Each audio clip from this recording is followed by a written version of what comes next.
हरे कृष्णा। आप सभी का स्वागत है आज के सत्र में।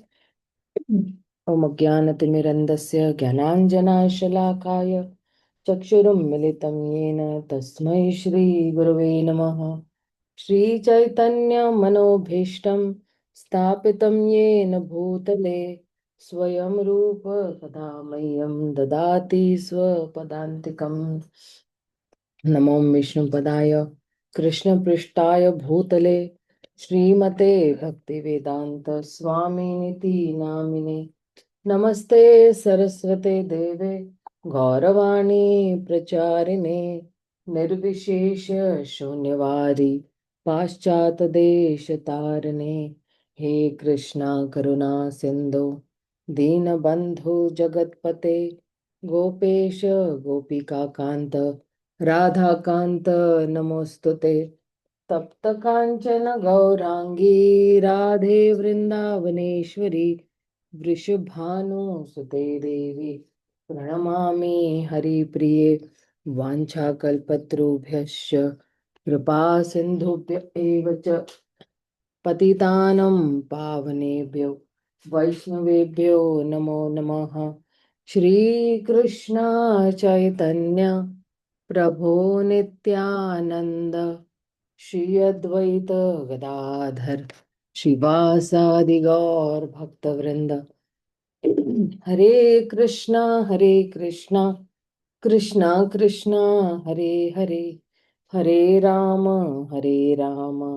राम राम हरे हरे। तो चर्चा चल रही थी कि भगवान और जीव के बीच में क्या अंतर है। तो भगवान क्या है? शक्तिमान है। और जैसे कोई एक बिल्कुल जो है तेज अग्नि है, और उसमें से जो निकलते चिंगारियां है वो जीव है। और ये जीव भी शक्ति ही है उस चिंगारी उस अग्नि की, लेकिन वो छोटी चिंगारी है। और ये जितने भी ये जो जीव है, अ, ये जो है, ये जो भगवान के ही अंश है। मम वांछे जीवलोके जीवभूत सनातन। तो इस तरह से जो है जीव और कृष्ण के बीच में जो है अंतर बता रहे हैं। तो आगे और इसका अंतर जो है कृष्णदास कविराज गोस्वामी बता रहे हैं। जीव तत्व शक्ति कृष्ण तत्व शक्तिमान गीता विष्णु पुराण आदि ताहा ते प्रमाण। तो वे प्रमाण दे रहे हैं सारे जीव शक्तियां हैं, शक्तिमान नहीं। शक्तिमान तो कृष्ण है। इसका बहुत ही स्पष्ट वर्णन भगवत गीता, विष्णु पुराण तथा अन्य वैदिक साहित्य में किया गया है। तात्पर्य में श्रील प्रभुपाद कहते हैं, जैसा कि पहले बताया जा चुका है, आध्यात्मिक ज्ञान के प्रगति पथ पर तीन प्रस्थान होते हैं। न्याय प्रस्थान यानी वेदांत दर्शन, श्रुति प्रस्थान उपनिषद एवं वैदिक मंत्र, तथा स्मृति प्रस्थान भगवत गीता महाभारत पुराण आदि। दुर्भाग्यवश मायावादी दार्शनिकों को स्मृति प्रस्थान स्वीकार्य नहीं है। वैदिक साक्ष्यों पर आधारित निष्कर्ष स्मृति कहलाते हैं। कभी कभी मायावादी दार्शनिक भगवत गीता तथा पुराणों के प्रमाण को नहीं मानते। इस अर्ध कुकुटी न्याय या आधी मुर्गी तर्क कहा गया है। यदि कोई वैदिक साहित्य में विश्वास करता है तो उसे महान आचार्य द्वारा मान्य सारे वैदिक साहित्य को स्वीकार करना चाहिए। किंतु मायावादी दार्शनिक केवल न्याय प्रस्थान तथा श्रुति प्रस्थान को मान्यता देते हैं और स्मृति प्रस्थान का बहिष्कार कर देते हैं। किंतु यहाँ पर श्री चैतन्य महाप्रभु गीता विष्णु पुराण इत्यादि से साक्ष्य देते हैं जो स्मृति प्रस्थान है। कोई भी व्यक्ति भगवत गीता तथा महाभारत एवं पुराणों जैसे वैदिक साहित्य की उक्ति में भगवान को नकार नहीं सकता। इसलिए चैतन्य महाप्रभु भगवत गीता के श्लोक में वो पांच वाला जो है, अपरियमित स्त्वन्या प्रकृति विधि में पुराण जीवभूत महाबाहो ग्रेधम धार्यते जगत। अनुवाद में, हे महाबाहो अर्जुन, इन अपरा शक्तियां के अतिरिक्त मेरी एक परा शक्ति भी है जो उन सारे जीवों के रूप में है जो इस भौतिक निकृष्ट प्रकृति के संसाधनों का दोहन कर रहे हैं। भगवान की क्या है, एक अपरा शक्ति है और एक पराशक्ति है। तो ये जो पराशक्ति है, ये क्या है, भगवान की पूर्णतया आध्यात्मिक शक्ति है जिसमें पूर्णतया ज्ञान है ना। भगवत गीता में बतलाया गया है कि पृथ्वी, जल, अग्नि, वायु तथा आकाश ये पंच तत्व परम सत्य की स्थूल शक्तियां है। इनके अतिरिक्त तीन सूक्ष्म शक्तियां भी है, यथा मन, बुद्धि तथा मिथ्या अहंकार, अर्थात इस घटनामय जगत के साथ अपनी पहचान। इस तरह सारा प्रकट विश्व आठ शक्तियों में बटा है और ये सभी अपरा शक्तियां हैं। जैसा कि भगवत गीता में बतलाया गया है, मम माया दुरतिया, अपरा शक्ति माया इतनी प्रबल होती है कि यद्यपि जीव का इससे कोई संबंध नहीं, किंतु इसकी प्रबल शक्ति से जीव भूत अपनी वास्तविक स्थिति को भूल जाता है और इससे अपनी पहचान करने लगता है। कृष्ण स्पष्ट रूप से कहते हैं कि भौतिक शक्ति से परे एक उच्चतर शक्ति है जो जीव भूत कहलाती है। इस उच्चतर शक्ति भौतिक शक्ति के संपर्क में आकर सारे भौतिक जगत के कार्यकलापों का संचालन करती है। परम कारण तो कृष्ण है, जन्मादियस्य, जो विविध प्रकार से कार्यरत शक्ति के उद्गम है। पूर्ण पुरुषोत्तम भगवान के पास अपरा तथा परा दोनों शक्तियां होती है। इनमें अंतर यही होता है कि पराशक्ति वास्तविक है, जबकि अपराशक्ति इस उच्चचर शक्ति की प्रतिबिंब स्वरूप है। यानी दर्पण या जल में पड़ने वाला सूर्य का प्रतिबिंब सूर्य जैसा प्रतीत होता है, किंतु सूर्य होता नहीं है। इसी प्रकार यह भौतिक जगत आध्यात्मिक जगत का प्रतिबिंब मात्र है। यह यथार्थ प्रतीत होते हुए भी यथार्थ होता नहीं, केवल क्षणिक प्रतिबिंब होता है, जबकि आध्यात्मिक जगत सच्ची वास्तविकता है। यह भौतिक जगत अपने सूक्ष्म तथा स्थूल रूपों सहित आध्यात्मिक जगत का प्रतिबिंब मात्र होता है। जीव भौतिक शक्ति की उपज नहीं, यह वह आध्यात्मिक शक्ति, किंतु पदार्थ के संपर्क में आने से वह अपनी पहचान भूल जाता है। इस तरह जीव अपनी पहचान पदार्थ के साथ करता है और प्रौद्योगिकी, विशेषज्ञ, वैज्ञानिक, दार्शनिक आदि के वेश में भौतिक कार्यकलापों में उत्साह के साथ लग जाता है।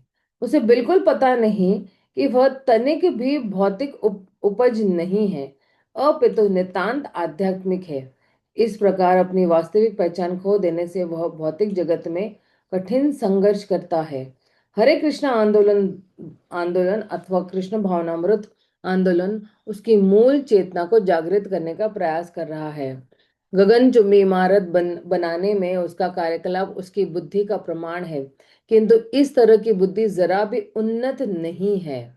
मनुष्य को जान लेना चाहिए कि उसकी वास्तविक चिंता इस भौतिक जगत से मुक्त होने में है, क्योंकि यदि वह भौतिक कार्यकलापों में अपने मन को लगाता है तो उसे बारंबार भौतिक शरीर जो है धारण करना होगा। ये बहुत इंपॉर्टेंट सेंटेंस है कि अगर हमने अपने जो मन और बुद्धि को जो है या कार्य जो है अगर भौतिक कार्यों में लगाया तो फिर हमें भौतिक शरीर लेना होगा। लेकिन अगर हम अपने कार्यकलाप और हमारा मन जो है कृष्ण के श्री चरणों में लगाएंगे और भक्ति में लगाएंगे तो हमें भौतिक शरीर मिलेगा। और इस तरह वह भले ही अपने आप को बुद्धिमान कहे, किंतु भौतिक चेतना में वह तनिक भी बुद्धिमान नहीं माना जाएगा। जब हम कृष्ण भावनामृत आंदोलन की बात करते हैं जिसका उद्देश्य लोगों को बुद्धिमान बनाना है, तो बद्ध जीव इसका गलत अर्थ लगाते हैं। वह देहात्म बुद्धि में इतना मग्न रहता है कि वह सोचता है ही नहीं कि गगनचुंबी इमारत बनाने में बड़ी बड़ी सड़कें तथा कार्य निर्माण करने के अतिरिक्त भी बुद्धि पर आधारित अन्य कार्यकलाप हो सकते हैं। यहाँ माया अपहृत ज्ञान का अर्थ माया के प्रभाव के कारण बुद्धि रावा देने का प्रमाण है। जब जीव ऐसी धारणाओं से मुक्त हो जाता है तब वह मुक्त कहलाता है। वास्तविक रूप में मुक्त हो जाने पर वह भौतिक जगत से अपनी पहचान नहीं बनाता। मुक्ति का लक्षण ही यह है कि भौतिक कार्यकलापों में व्यर्थ में न लगकर आध्यात्मिक कार्य में लगा जाए। दिव्य प्रेममयी सेवा करना आत्मा का आध्यात्मिक कर्म है। मायावादी दार्शनिक भौतिक कर्म तथा इस आध्यात्मिक कर्म को समझने में भूल करते हैं, किंतु भगवत गीता की पुष्टि करती है कि माम च यो व्यभिचारेण भक्ति योगेन सेवते सगुण समतीत्यान ब्रह्मभूय कल्पते। जो व्यक्ति शुद्ध भक्ति के आध्यात्मिक कार्यों में लगा रहता है वह तुरंत ही दिव्य पद पर उन्नति करता है और उसे ब्रह्मभूत माना जाना चाहिए, जिसका अर्थ यह है कि वह भौतिक जगत में नहीं अपितु तो आध्यात्मिक जगत में है। भक्ति तो आलोक अथवा जागृत है। जब कोई जीव गुरु के निर्देश में आध्यात्मिक कर्म करता है तो उसको पूर्ण ज्ञान प्राप्त हो जाता है और वह समझने लगता है कि वह ईश्वर नहीं अपितु ईश्वर का दास है। जैसा कि चैतन्य महाप्रभु ने कहा है, जीवेर स्वरूप हो कृष्णेर नित्य दास। जीव की वास्तविक पहचान यह है कि वह परमेश्वर का सनातन सेवक है। जब तक मनुष्य को यह बोध नहीं हो जाता तब तक वह अज्ञान में पड़ा रहता है। इसकी पुष्टि भगवत गीता में भगवान द्वारा की गई है।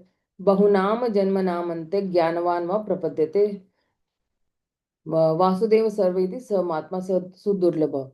अनेक जन्मों तक जीवन संघर्ष तथा ज्ञान का अनुशीलन करते रहने पर भी जब मनुष्य को वास्तविक ज्ञान होता है तब वह मेरी शरण में आता है। ऐसा उन्नत महात्मा अत्यंत दुर्लभ होता है।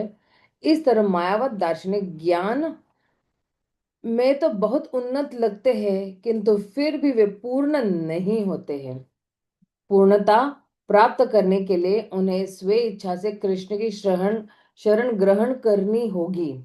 तो जब तक कृष्ण की शरण ये लोग ग्रहण नहीं करते हैं ना, तब तक जो है वो पूर्णता प्राप्त नहीं कर सकते हैं। अब आगे जो है क्या कहते हैं श्री चैतन्य महाप्रभु।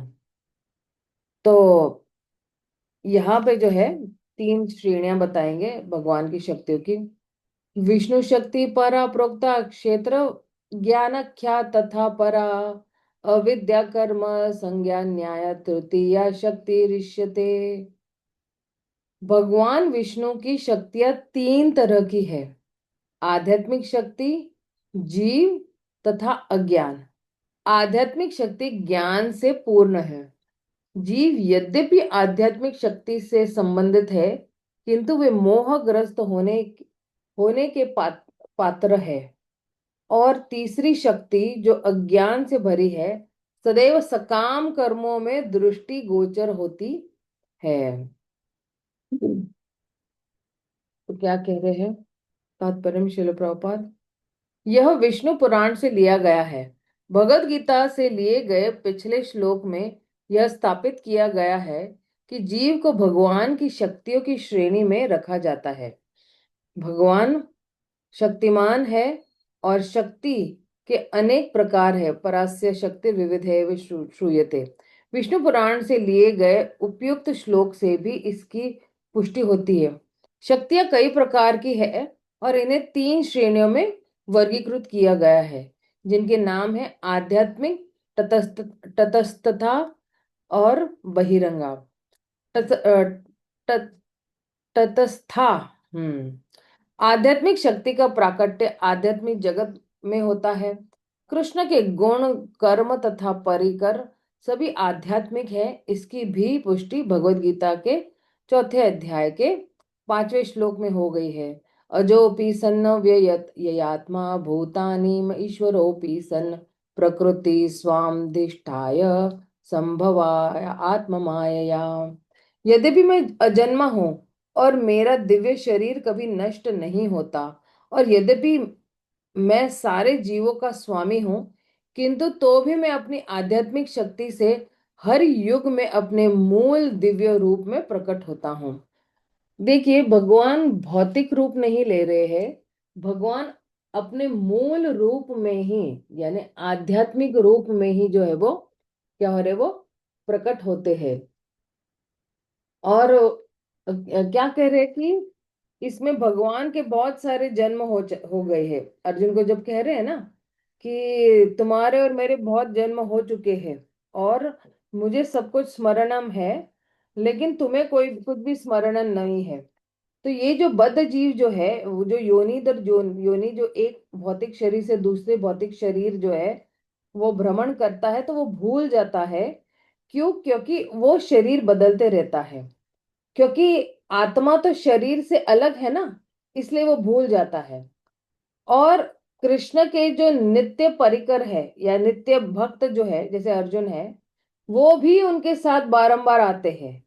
लेकिन भगवान क्या करते हैं, इन भक्तों का जो ज्ञान है ना, वो योग माया के प्रभाव से या योग माया के अंतर्गत वो ढक देते हैं, ताकि भगवान अपना जो भी कार्यकलाप करने आए हैं या जितनी भी लीलाएं करने आए हैं, और जिस उद्देश्य से वो लीलाएं करने आए हैं, फिर वो पूरी कर सके।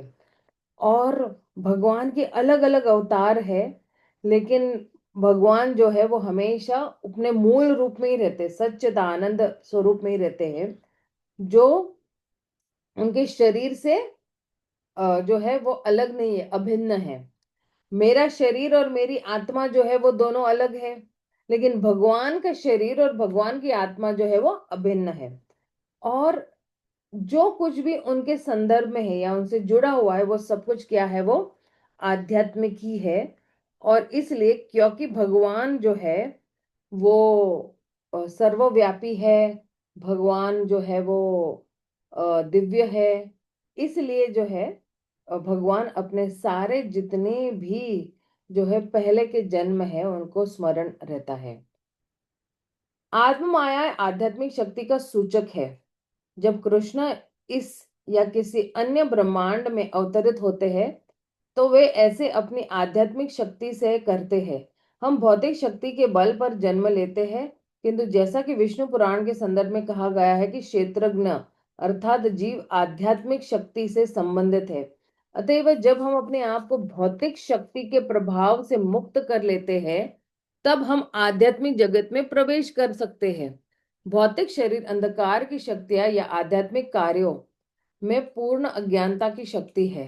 भौतिक शक्ति में जीव सकाम कर्म में प्रवृत्त होता है, क्योंकि वह सोचता है कि वह भौतिक शक्ति के प्रसार से सुखी बन सकता है। यह तथ्य इस कलयुग में विशेष रूप से उजागर होता है, क्योंकि मानव समाज आध्यात्मिक प्रकृति को समझे बिना भौतिक कार्यकलापों को बढ़ाता जाता है। आज के लोगों को अपनी आध्यात्मिक पहचान का लगभग कोई ज्ञान ही नहीं है। वे अपने आप को भौतिक जगत के तत्वों से उत्पन्न मानते हैं और मानते हैं कि शरीर के विनाश के साथ ही हर वस्तु नष्ट हो जाएगी। कई लोग जो होते हैं ना, इनको तो पुनर्जन्म विश्वास भी नहीं है।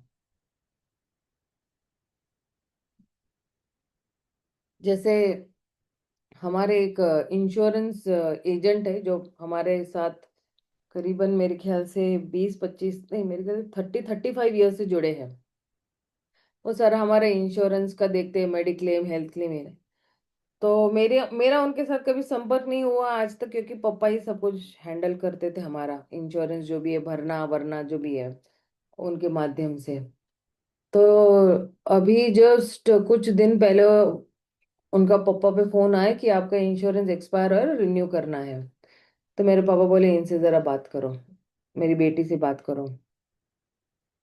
तो जब मैं उनसे बात कर रही थी, तो फिर मैंने उनको हरे कृष्णा कहा, और फिर उन्होंने मुझे बताया जो भी बताना था कि क्या ड्यू डेट है और कितना अमाउंट भरना है। तो बात बात में बोले कि आप हरे कृष्ण वाले भगवान की मूर्ति को मानते हैं? मैंने बोला हाँ, भगवान साकार रूप है, इसलिए तो हम भगवान को मानते हैं। बोले मैं नहीं मानता हूँ, मैं पुनर्जन्म में भी विश्वास नहीं रखता हूँ। तो मैंने उनको कहा कि आप भगवान में तो विश्वास रखते हो ना? बोले हाँ, भगवान में मैं विश्वास रखती, लेकिन मैं पुनर्जन्म में भी विश्वास नहीं रखता हूँ। तो जब हम उस साइड पे किताब वितरण करने के लिए गए, तो मैंने उनको वो पुनर्जन्म की जो छोटी वाली किताब है ना, प्रभुपाद की, वो दी, और उनके व्हाट्सएप पे काफी कुछ ऐसी कहानियां जो है वो पुनर्जन्म पे भेजी। तब उनका फिर से पापा पे फोन आया कि आपकी बेटी से बात करना है। मैंने बोला ठीक है, बात करते हैं उनसे।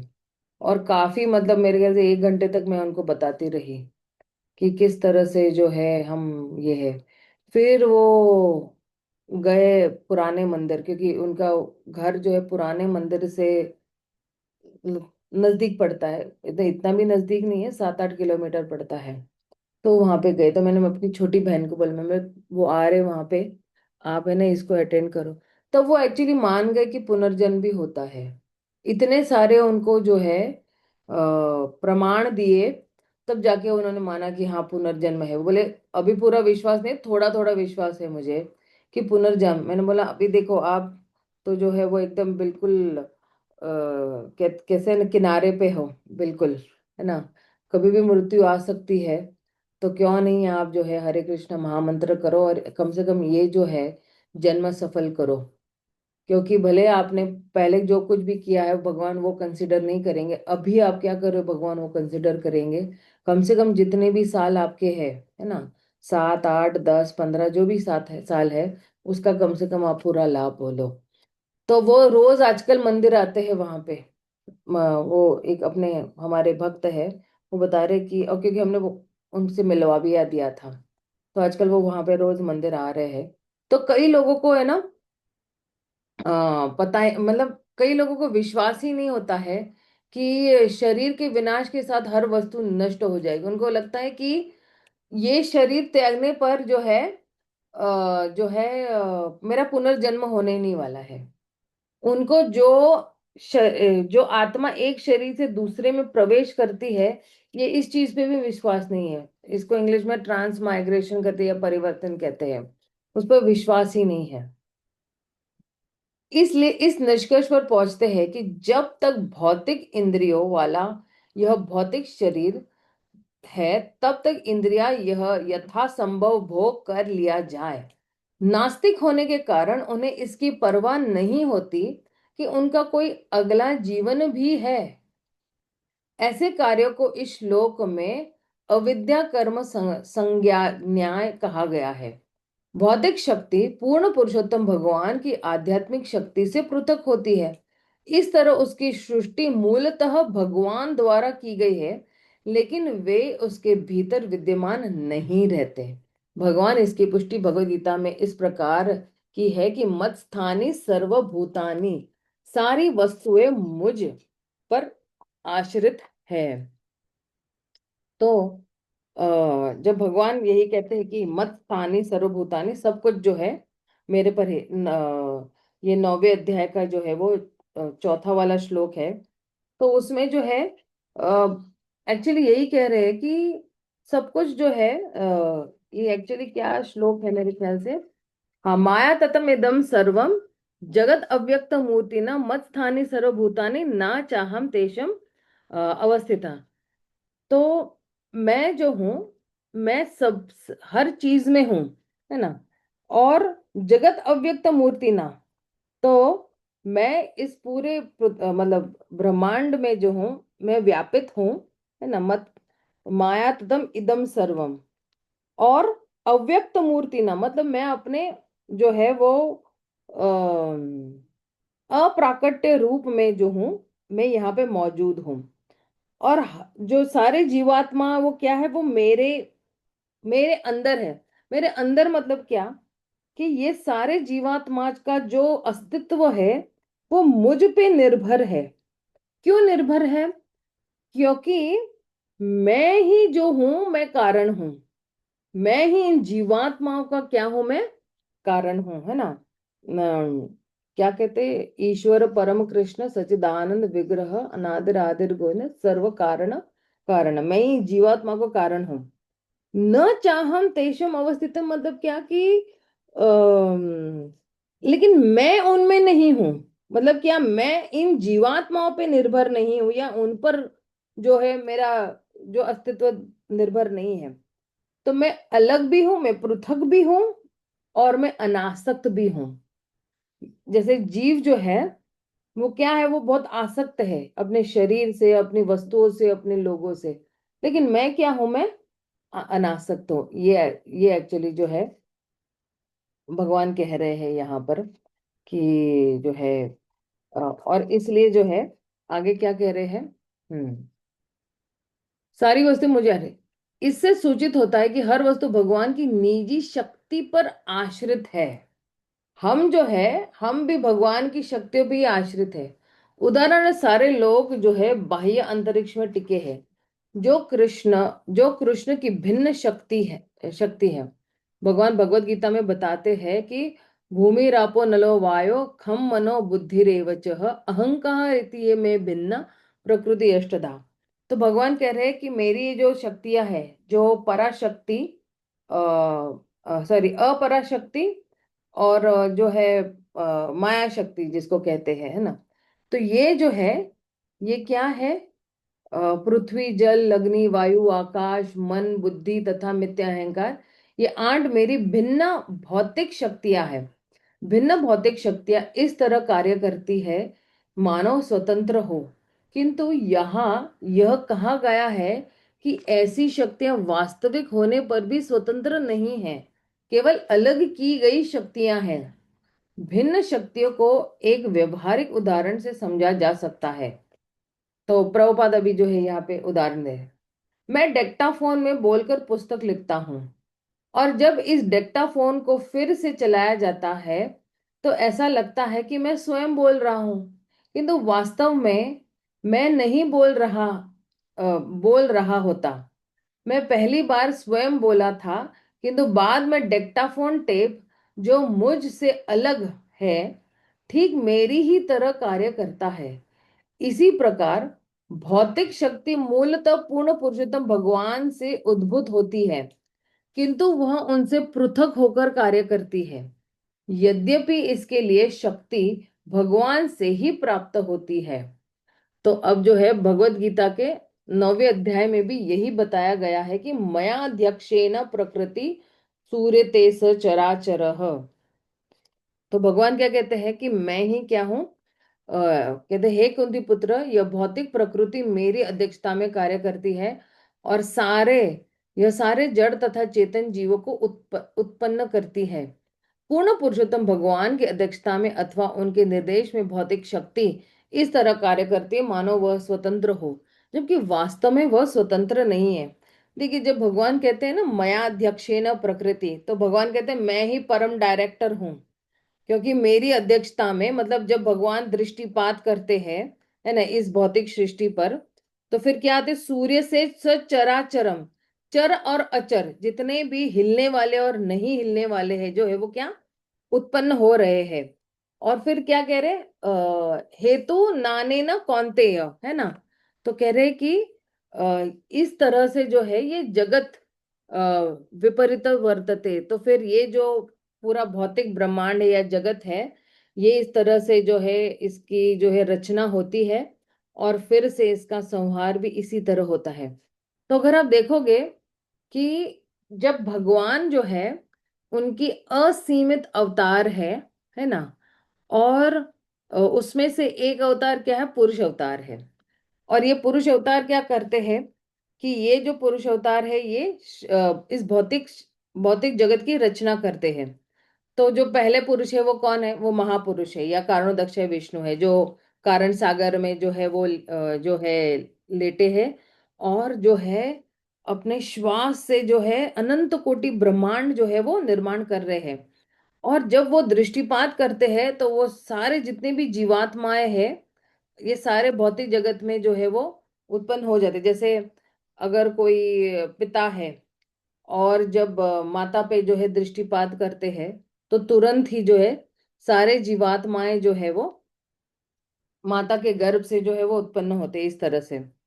और फिर जो है जब ये ब्रह्मांड जो है वो, जब भगवान श्वास बाहर निकालते हैं, तो अनंत कोटि ब्रह्मांडों का जब निर्माण होता है, तो भगवान क्या करते, फिर से इस ब्रह्मांडों में प्रवेश करते हैं, किसके रूप में, गर्भोदक्षाय विष्णु के रूप में।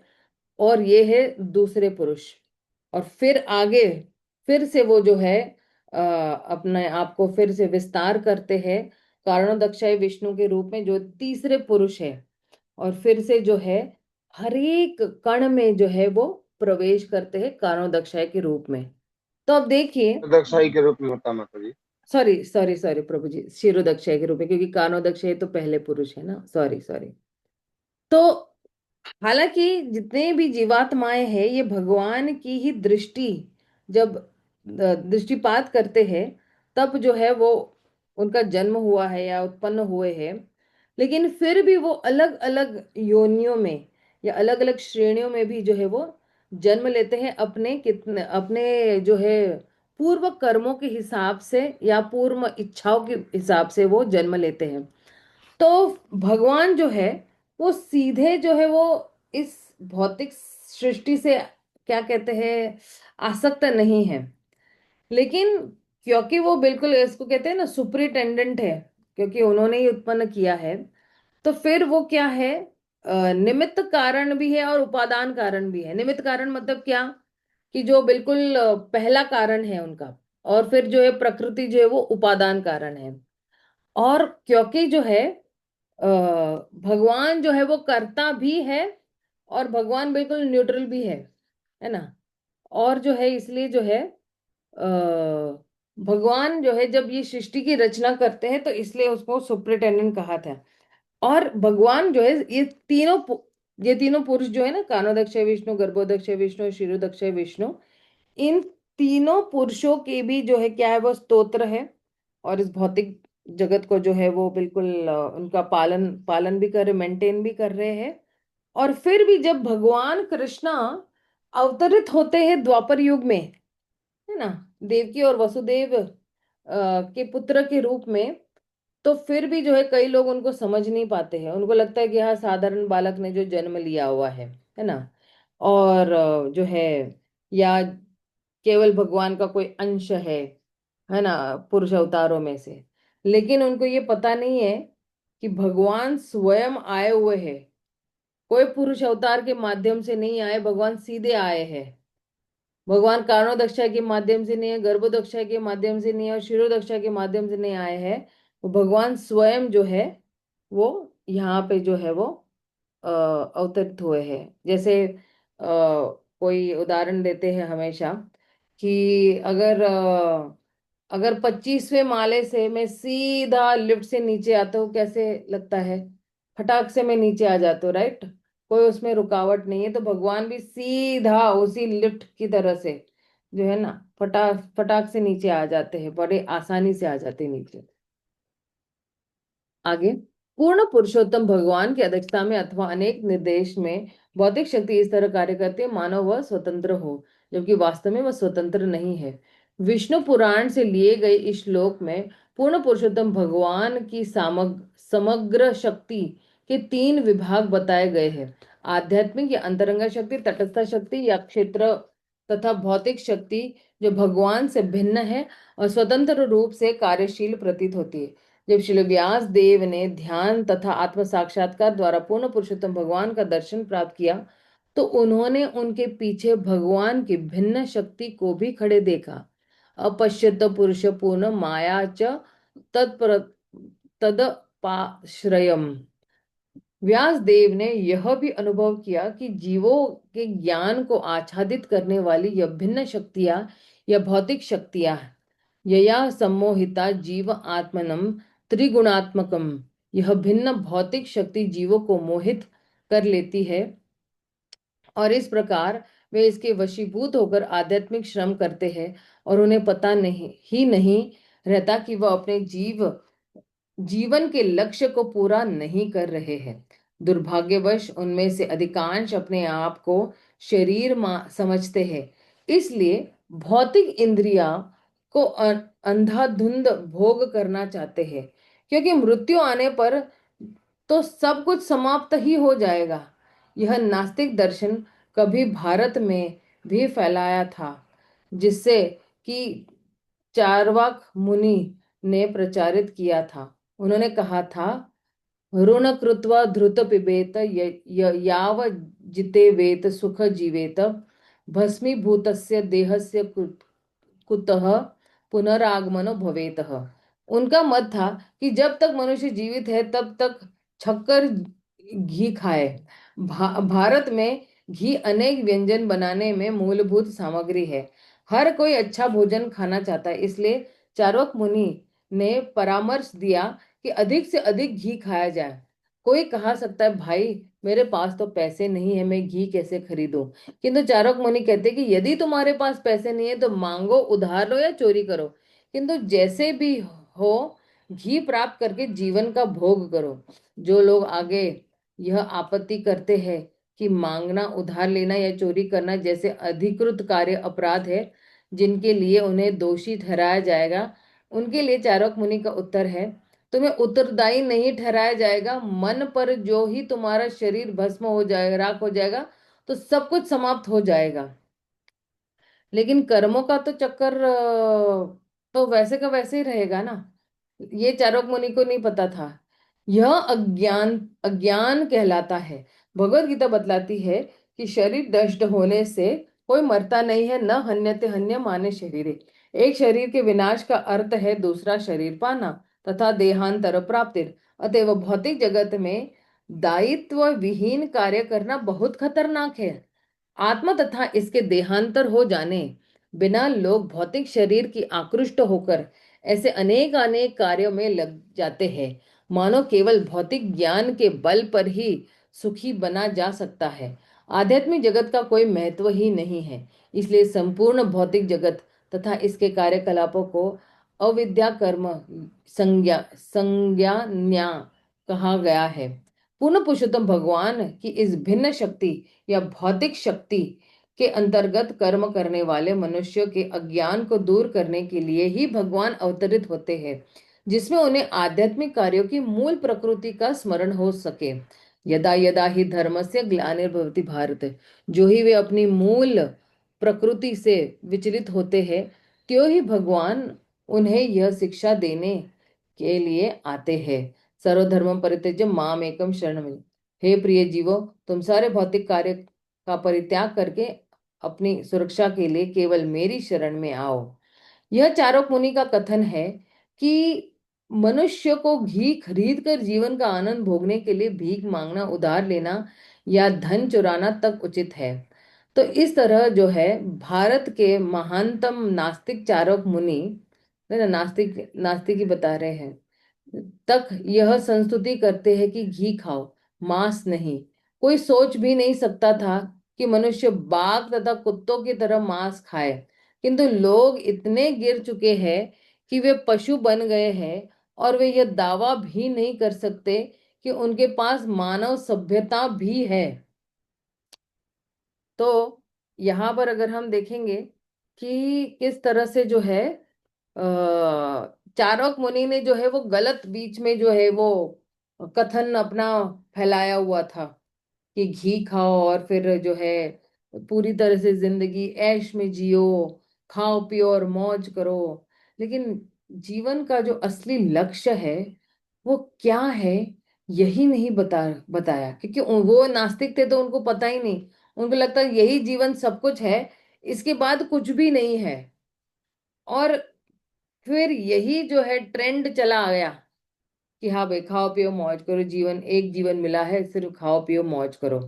और प्राय जो है इस्कॉन में आने से पहले मेरी भी यही धारणा थी कि खाओ पियो मौज करो, क्योंकि हम तो क्या उस वक्त छोटे थे, 15-16 साल के थे इस्कॉन में आने से पहले। तो खाओ पियो मौज करो, बस इतना ही पता था हम लोगों को कि कॉलेज जाओ, अच्छे अच्छे कपड़े पहनो, अच्छा अच्छा खाओ, वहाँ पे आने के बाद भी अच्छे अच्छे होटल में घूमो, अच्छी अच्छी जगहों पे घूमो। लेकिन जब उस वक्त आए कृष्ण भावनामृत में, तो पता चला कि नहीं, हमारा जो परमानेंट संबंध वो भगवान के साथ है। तो इस शरणागत होने के लिए भी थोड़ा वक्त लगा हम लोगों को। ऐसा नहीं है कि एकदम ही शरणागत हो गए, लेकिन इतना था कि एक शिक्षा गुरु के अंडर में रहकर हमने वो, उन्होंने जो जो कहा हम करते गए, क्योंकि उन पे बहुत विश्वास था हम लोगों को कि नहीं ये जो बोल रहे हैं वो हमारे हित के लिए ही बोल रहे हैं, तो हमें करना चाहिए। तो उन पे बहुत विश्वास था। तो उन पे विश्वास करते करते जैसे जैसे हम भक्ति में आगे बढ़ते गए, फिर भगवान पे भी विश्वास हो गया कि नहीं, हाँ भगवान है, भगवान का रूप है, भगवान जो है आदान प्रदान भी करते हैं। इस तरह से धीरे धीरे हमारी श्रद्धा बढ़ती गई और भजन क्रिया की तरफ हम और अग्रसर हो गए। तो हम जो है यहीं पे विराम देते हैं, क्योंकि अगला क्लास भी हमारा शुरू हो रहा है। तो शिल प्रभुपाद की जय, गौर भक्त वृंद की जय। हरे कृष्णा, हरि बोल।